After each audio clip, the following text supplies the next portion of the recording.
got body roll. Don't give a fuck by no. You might fuck my lord. You might call my lord. Love gon' set me up. Bitch don't set me up.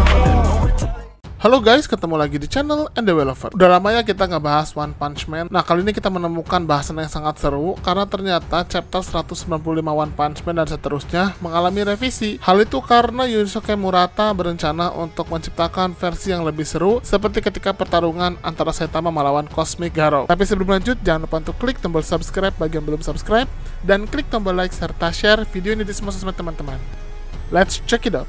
Scene dimulai di markas Asosiasi Pahlawan. Di situ tiba-tiba Blast muncul di hadapan Flashy Flash dan juga Saitama, dan juga di hadapan petinggi Asosiasi Pahlawan. Flashy Flash mengatakan, "Ada apa kau kesini, Blast?" Di sisi lain Saitama mengatakan, "Terima kasih Blast karena saat itu mengeluarkan kami yang terkubur di perut bumi ketika invasi dari Asosiasi Monster." Blast mengatakan kepada Saitama, "Kamu tidak perlu berterima kasih kepadaku. Kekuatanmu yang sangat abnormal itu menarik perhatianku. Dan sekarang karena kamu datang ke markas Asosiasi Pahlawan atas keinginanmu sendiri, itu sudah cukup mengurangi masalahku." Flashy Flash yang mendengar hal itu menganggap jika Blast mau mengangkat Saitama menjadi muridnya. Flashy Flash mengatakan, "Ini sudah kuduga, tapi jika kamu ingin membuat Saitama menjadi muridmu, sepertinya Saitama sudah punya perjanjian sebelumnya dengan diriku." Saitama langsung mengernyitkan dahi atas klaim sepihak dari Flashy Flash. Pimpinan Asosiasi Pahlawan mengatakan, "Botak berjubah, Blast baru saja memastikan jika ternyata kamulah orang yang mengalahkan monster Garou." Lalu kemudian Saitama hanya menjawab, "Oh iya, orang ini terus-menerus memaksaku untuk mengakuinya, padahal aku tidak mengingatnya sama sekali." Pimpinan itu mengatakan, "Kamu harusnya mengembalikan ingatanmu, karena ini adalah masalah yang sangat serius." Lalu Saitama hanya menjawab, "Bahkan jika aku sekarang mencoba untuk mengingat kembali, aku tidak bisa mengingat apapun yang tidak bisa aku ingat. Lagi pula Garou sekarang sudah berubah kan, dan sudah tidak bermasalah lagi dengan dirinya, jadi kamu tidak perlu khawatir." Pimpinan itu hanya mengatakan, "Apa yang berubah? Masalah itu belum selesai." Akhirnya dia berbicara secara personal dengan Blast di kantornya, di mana dia menanyakan, "Apakah itu benar?" Blast mengatakan, "Ya, itu benar." Tanpa diragukan lagi, bumi sekarang berada dalam keadaan bahaya. Diperlihatkan scene di mana Blast melihat pertarungan antara Saitama dengan Cosmic Garou, dan pertarungan itu menciptakan ledakan kosmik yang luar biasa. Sang pimpinan hanya menanyakan, "Sebenarnya si botak berjubah itu siapa?" Blast hanya menjawab, "Aku tidak tahu. Aku tidak bisa melihat dengan jelas. Kita harus mencari tahu. Aku tidak merasakan ada ancaman yang luar biasa dari dirinya. Jadi sebenarnya bukan menjadi masalah jika kita membiarkan si botak berjubah itu meninggalkan tempat ini." Sang pimpinan hanya mengatakan, "Kalaupun aku bisa menahannya, pastinya muridnya, yaitu Diamond Cyborg, tidak akan tinggal diam, dan itu akan jadi masalah. Apa kamu yakin jika krisis sudah berhasil ditanggulangi, dan krisis yang diramalkan itu sudah berakhir?" Blast menjawab, "Tidak, justru malah ini menjadi awal dari segalanya, karena pada dasarnya, ancaman yang lebih besar daripada Garou sudah di depan mata." Kembali ke percakapan antara Blast dengan Flashy Flash dan juga Saitama. Di sini Flashy Flash mengatakan, "Cukup bicara tentang muridku. Hei Blast, jelaskan padaku tentang sosok God yang pernah kamu lawan, karena itu yang ingin aku tanyakan." Blast hanya menjawab, "Jika kamu ingin bertarung untuk mengalahkan sosok God, lebih baik kamu lupakan saja. Seseorang sepertimu langsung akan mati jika bertarung melawan God." Flashy Flash menjawab, "Apa? Jadi maksudmu aku adalah orang yang lemah atau sejenisnya? Jangan sombong dulu karena dulu pernah dirimu menyelamatkanku. Aku tidak akan pernah puas sampai aku bisa membuat God dicincang oleh tebasanku." Akhirnya Flashy Flash menjelaskan mengapa dia sangat mengincar sosok God. Flashy Flash mengatakan pertarungan dengan para kakak kelasnya membuat dia bisa mendapatkan sedikit ingatan di masa lalu tentang desa ninja. Ternyata desa itu adalah fasilitas latihan untuk menjadikan seorang pembunuh tingkat tinggi, di mana tempat itu berada di balik gunung yang sangat sulit untuk diakses, dan orang-orang tidak bisa memasukinya karena ada semacam penghalang di sekitarnya. Flashy Flash melanjutkan, "Ketika aku dan temanku menyelinap ke belakang untuk menjelajahi lantai underground atau lantai paling bawah, kami menemukan sesuatu, yaitu kubus yang sangat istimewa, dan fasilitas itu ternyata mengambil bentuk yang sama dengan kubus itu. Dan ternyata kami menemukan ada satu orang yang tertidur di pod khusus untuk recovery, dan ternyata dia adalah sosok pendiri dari desa ninja ini yang sudah tidak terlihat lagi seperti manusia, alias dia adalah orang itu yang disebut dengan Empty Void. Jika kita mengambil asumsi jika Empty Void ini adalah orang yang mendapatkan kekuatan dari God, maka ini menjadi sangat masuk akal. Demi menciptakan pembunuh level 1, maka desa membuat seseorang harus menjalani latihan yang sangat luar biasa dan menyakitkan. Dan sebenarnya desa ninja itu adalah sebuah organisasi untuk God dan menciptakan menciptakan cara paling efisien untuk menciptakan minions dari God. Apakah pendapatku itu benar, Blast? Blast hanya menjawab, aku turut bersimpati atas perasaanmu. Tapi walaupun seperti itu, aku tetap tidak bisa membantumu karena Empty Void itu adalah sosok yang menjadi partnerku selama ini. Semua orang langsung kaget mendengar hal itu dan Blast melanjutkan. Dia jatuh dalam kendali God ketika kami mencari informasi tentang kubus itu, dan andai saja dia dan aku tidak gagal untuk menghentikan God, maka kejadian yang terjadi di desa ninja itu tidak akan pernah terjadi, dan itu adalah kesalahan yang harus aku pertanggungjawabkan. Flashy Flash mengatakan, partnermu itu sebenarnya digunakan sebagai pion oleh para musuh, tapi kenapa kamu membiarkannya pergi? Lalu kemudian Blast hanya menjawab, itu terlalu kasar untuk menjelaskannya. Tapi pada dasarnya, aku dan Empty Void sangat seimbang dalam kekuatan. Karena itu, sejak dia mendapatkan kekuatan yang baru, dia mendapatkan kelebihan dibandingkan diriku. Tapi aku memberikannya luka yang sangat luar biasa, yang membuatnya tidak bisa sembuh sampai 15 tahun ke depan. Karena itu dia pun kabur. Flashy Flash hanya menjawab, kamu pasti ragu karena dia adalah temanmu kan? Itu merupakan hal yang sangat lembek dan bukan hal yang baik untuk seorang hero kelas S peringkat pertama. Lupakanlah, aku akan mencari tahu tentang God dengan caraku sendiri. Kamu lebih baik menjauhlah dari hal ini. Saitama pun menanyakan kepada Blast, apa yang akan kamu lakukan terhadap temanmu itu, orang tua? Blast hanya menjawab, mengenai hal itu, tiba-tiba percakapan mereka terpotong karena sang pimpinan yang bernama Mr. Siege langsung mendapatkan pengumuman jika eksperimen mereka sudah akan dimulai. Flashy Flash dan Saitama pun bingung dengan hal itu. Blast pun menjawab, kalian pasti ingin tahu kan? Itulah alasan mengapa aku datang ke sini, karena aku juga ingin mengobservasi hal itu. Ternyata ada 3 manusia yang sudah berubah menjadi monster yang diikat dan sepertinya akan dialiri listrik tegangan tinggi. Ternyata itu adalah eksperimen untuk mencoba memisahkan sel monster dari sel tubuh manusia. Eksperimen pun dijalankan dan listrik semakin ditingkatkan. Dan ternyata aliran listrik yang kuat itu tidak berhasil memisahkan antara sel manusia dengan sel monster, tapi justru membuat mereka semakin tidak stabil. Beberapa ada yang langsung mati, tapi beberapa masih bisa bertahan hidup. Dan yang bertahan hidup itu justru malah meminta untuk dilanjutkan eksperimen tersebut karena dia merasa dia sudah melakukan hal yang salah karena memilih untuk menjadi monster. Karena itu dia ingin menjadi manusia kembali. Dia pun mengikat dirinya sendiri dan membiarkan dirinya dialiri listrik dengan sangat besar. Dan ternyata ketika sudah mencapai level tertentu, pemisahan antara sel monster dan sel manusia mulai terjadi. Hanya saja tubuh objeknya terlihat gosong dan seperti sudah tidak tahan lagi. Akhirnya ditarik kesimpulan jika perubahan menjadi monster itu sebenarnya adalah perubahan di tahap psikologis. Karena itu jika seseorang sudah tidak memiliki sisi kemanusiaannya, maka dia tetap akan menjadi monster. Dia harus mengembalikan sisi kemanusiaannya tersebut baru bisa dia kembali menjadi manusia. Tiba-tiba Blast langsung merasakan ancaman besar ada di hadapannya. Dia langsung melakukan sesuatu dengan menggunakan kekuatannya itu dan dia menciptakan sebuah barrier di sekitar markas pahlawan. Ternyata barrier itu menciptakan lubang hitam yang berukuran sangat besar yang menyelimuti markas pahlawan dan membuatnya menghilang dalam waktu sekejap. Ternyata sesaat kemudian terjadi retakan yang sangat besar yang sepertinya diakibatkan oleh tebasan Empty Void. Saking kuatnya tebasan Empty Void sehingga terlihat seperti bumi terbelah. Setelah selesai, ternyata Blast mengembalikan lagi markas para pahlawan di tempat yang sama. Ternyata Blast melindungi markas tersebut dari tebasan yang luar biasa dengan teknik lubang hitamnya. Wah gila, kuat banget Blast ya, sampai dia bisa memindahkan segala sesuatu dalam waktu sekejap. Blast mengatakan jika ini adalah kekuatan Empty Void yang bernama Dimension Blade, di mana dia menggunakan pedangnya untuk membelah dimensi. Dan Blast mengatakan jika sepertinya Empty Void sudah recover dengan sempurna. Dan menurut Blast, itu adalah cara Empty Void untuk menyapa kita. Semua orang langsung kaget dengan kekuatan Empty Void itu. Blast mengatakan, aku akan mencari tahu caranya untuk mengalahkan Empty Void. Sampai Blast mengatakan jika dirinya sangat excited karena dia sudah lama tidak bertarung dengan Empty Void dan bermain-main dengan kekuatannya. Saitama melihat dari jarak jauh, ternyata ada Tatsumaki. Dan itulah ending dari chapter 195